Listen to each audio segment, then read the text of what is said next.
Soy Daniela Crespo, artista visual. Hoy estoy muy feliz siendo parte de este cuarto ciclo de conferencias de estética y teorías del arte contemporáneo. Quiero contarte un poco de mí. Inicié mis estudios en el Centro Morelense de las Artes, en Morelos, México, y en el 2013 hice una transferencia externa para finalizar mis estudios en la Academia Superior de Artes de Bogotá. Desde entonces tengo un profundo aprecio por Colombia y me siento muy afortunada de haber tenido la oportunidad de vivir ahí y de que fuera mi hogar. En Bogotá tuve la oportunidad de exponer en varios lugares y también de trabajar para varios proyectos de la alcaldía. Actualmente vivo en Houston, Texas, donde continúo desarrollando mi creatividad artística.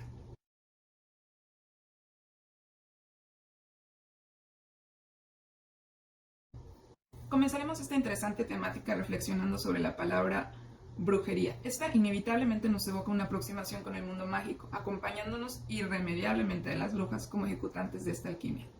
Bueno, haciendo un viaje al pasado, sabemos que el mundo mágico formaba parte de la vida cotidiana de todos los pueblos primitivos. Ya lo decía Malinowski en su libro Magia, Ciencia y Religión, no existen pueblos, por primitivos que sean, que carezcan de religión o magia.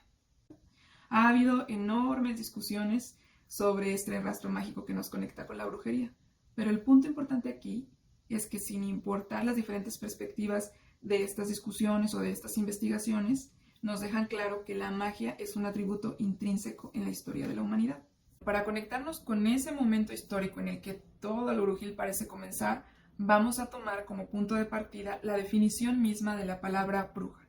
Esto nos va a ayudar a situarnos en esa época y por lo tanto entender cuál era el punto de vista respecto al tema en ese momento histórico. ¿Qué nos dice la Real Academia Española? Esta nos da diferentes definiciones, entre las que encontramos, por supuesto, una marcada referencia a la figura femenina.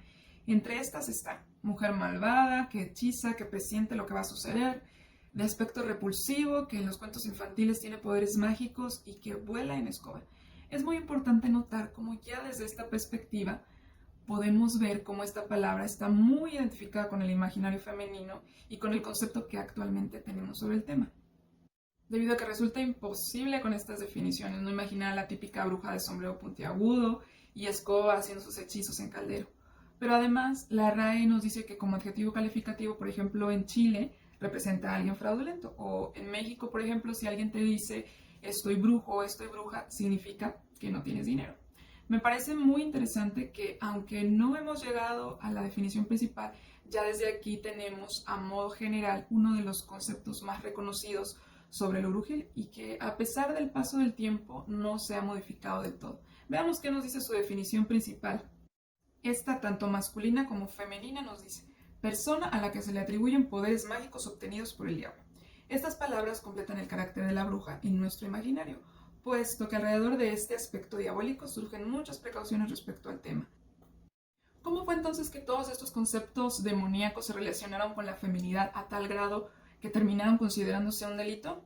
Bueno, estamos situados en la Edad Media. El Imperio Romano ha caído y el cristianismo ya es la religión oficial, por lo que la Iglesia está intentando cristianizar a la población, quienes todavía guardan de este imaginario mágico costumbres y tradiciones que se consideran paganas, considerando que estas eran idolatría y por lo tanto cosa de demonios. Entre ellas estaban la creencia en amuletos, maleficios, horóscopos, agüeros y, como decía San Agustín, vendajes y remedios que condenan la ciencia médica, o en colgarse algún objeto. La medicina en esa época estaba supervisada por la Iglesia, por lo tanto, ningún remedio fuera de esta práctica oficial estaba aprobado por Dios. Desafortunadamente para la población, pagar un médico, aunque fuera lo aprobado por Dios, no era una opción. Así que mucha gente sí se fiaba de los remedios de estas mujeres, que en realidad eran más bien campesinas sin mucho dinero que conocían muy bien las propiedades estimulantes, analgésicas y calmantes de las plantas, con las cuales como buenas alquimistas hacían remedios, destilaciones, formulaban ungüentos. Algunas de ellas eran de tradición celta y se sentían conectadas con el espíritu de los bosques, así que la naturaleza y sus elementos eran esenciales para su cotidiano. Otras mujeres acudían a ellas en busca de ayuda y consejo, pues ellas, aunque curanderas no profesionales, sabían de todo, incluso formular filtros de amor que despertaban la pasión de sus parejas. Asimismo, provocaban abortos, atendían partos, aconsejaban y enseñaban a otras mujeres sobre la concepción, heredando así sus conocimientos. Tenían sus propios rituales y pócimas para el mal de amor y otras enfermedades hoy en día consideradas psicosomáticas que ya para ese entonces eran entendidas por ellas. A pesar de que ayudaron a mucha gente, estas acciones sentaron las bases para creer que ellas elaboraban hechizos y ungüentos malignos. Se sabe incluso que en esa época muchos médicos aprendieron de estas mujeres llamadas brujas. Ya lo decía el historiador Jules Michelet, durante 1000 años el único médico del pueblo fue la bruja, o el reconocido médico del Renacimiento Paracelso, quien siempre afirmó que la gran mayoría de su conocimiento en la medicina popular lo había aprendido de estas buenas mujeres. No obstante, las opiniones masculinas de esa época eran muy diferentes. Un ejemplo muy claro fue el de Laurent Joubert, consejero y médico del rey Enrique III y además juez de la Universidad de Medicina de Montpellier, que en su libro Errores Populares afirmaba: el varón es más digno, excelente y perfecto que la mujer, la cual es como un defecto cuando no se puede hacer mejor. Por el mismo camino, la opinión de la iglesia sobre la mujer era clara y no se reprimía en hacerle saber. Ya lo decía el mismo San Agustín, él daba cuenta de que la soberbia de la mujer la había hecho presa del demonio desde el principio de los tiempos. Como esa afirmación, hubo muchas más que poco a poco irían construyendo el imaginario de la bruja diabólica a la que tanto se le teme incluso hoy día. Otro ejemplo muy claro sería el del padre Tertuliano, quien con menos delicadeza explicaba en esos tiempos por qué la mujer era merecedora de un trato inferior, diciendo: ¿acaso no sabes que eres una Eva? La sentencia de Dios sobre tu sexo permanece viva, y por lo tanto tu culpabilidad también. Eres la puerta del diablo. La opinión y el rol de la mujer estaban muy marcados por aspectos como este, en los que parecía que desde el comienzo de los tiempos la mujer siempre había sido propensa a tener estos tratos con el diablo. Ellos representaban para esa época la Eva que no había confiado en Dios y sí en el diablo. Y es esa clase de ideologías de donde parte la idea de la bruja diabólica, donde el imaginario brujil no tendría límites, provocando una psicosis colectiva en la que la gente comenzaría a ver brujas por todos lados. Todas estas conjeturas no resulta difícil descifrar por qué hay tantos conceptos atemorizantes hoy en día respecto a las brujas. Pues a pesar de que esta fue una construcción del pensamiento que se forjó durante muchos años y muchas opiniones, todos estos relatos han influenciado el concepto que tenemos de las brujas hasta nuestros días. Muchos artistas del Renacimiento fueron influenciados por todo esto que estaba pasando y se dedicaron a plasmar su visión de la brujería. Uno muy importante fue Peter Bruegel, el Viejo, quien en 1564, cuando las persecuciones de las brujas estaban en su apogeo, creó estos grabados llamados Santiago en la cueva del brujo y Santiago la caída del brujo.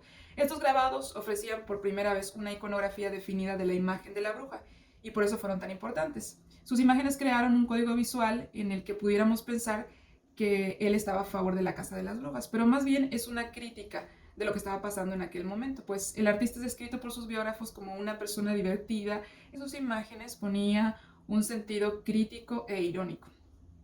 Al mismo lado crítico tenemos a Goya, quien representó a muchísimas brujas en esa época, y con quien también se cree lo hacía de forma muy crítica, pues en muchos de sus grabados hacía comentarios sobre las brujas que lo comprueban. Los dos últimos artistas críticos de su época tenemos a Guido Reni, quien vivía obsesionado con los rumores de la época y según su biografía nos cuenta que tenía miedo de morir envenenado por algún bebedizo hecho por alguna bruja, por lo que por precaución jamás dejaba entrar una mujer a su casa ni comía nada que él no hubiera cocinado y casi cualquier cosa que le pasaba lo atribuía a las brujas. De manera que este contexto brujil influenció en esa época a estos artistas, el contexto en el que crecí influenció mi proceso artístico. Crecí en México viviendo el sincretismo de los rituales y las creencias ancestrales con la religión.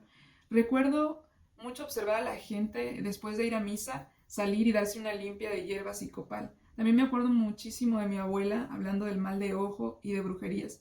Me acuerdo mucho de la curandera del barrio y de un vecino mayor del que se decía que era nahual.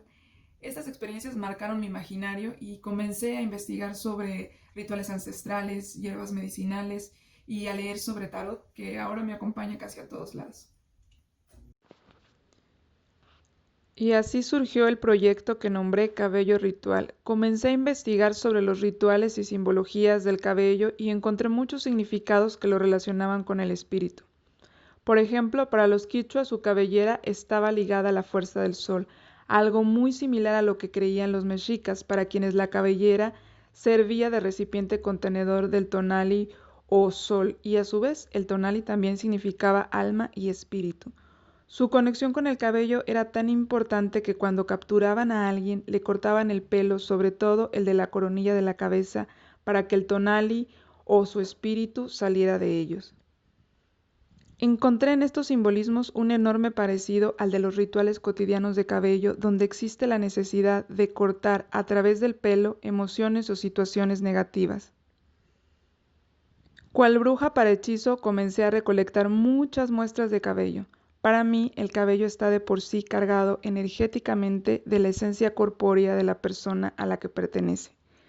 Pero esta vez, analizando los simbolismos que implican los rituales cotidianos de cabello, encontré en la peluquería un espacio esotérico, un lugar de despojo, de renovación y de purificación, por lo que el proyecto Cabello Ritual se presentó como parte de una peluquería en el que las piezas eran como amuletos contenedores de esa energía humana.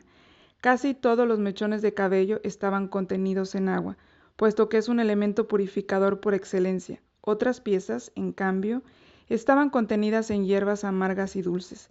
Cada mechón había sido recolectado de personas para las que el corte de cabello había supuesto un momento simbólico. El día de la muestra, muchas personas interactuaron con el espacio cortándose mechones de cabello o simplemente sentándose en la silla para el corte. Ser que hayas compartido este espacio conmigo. Espero que el tema te haya resultado inspirador. Sigue disfrutando del cuarto ciclo de conferencias de estética y teorías del arte contemporáneo. Recuerda que la próxima semana tenemos un conversatorio en el que vamos a poder seguir compartiendo nuestras experiencias en el arte.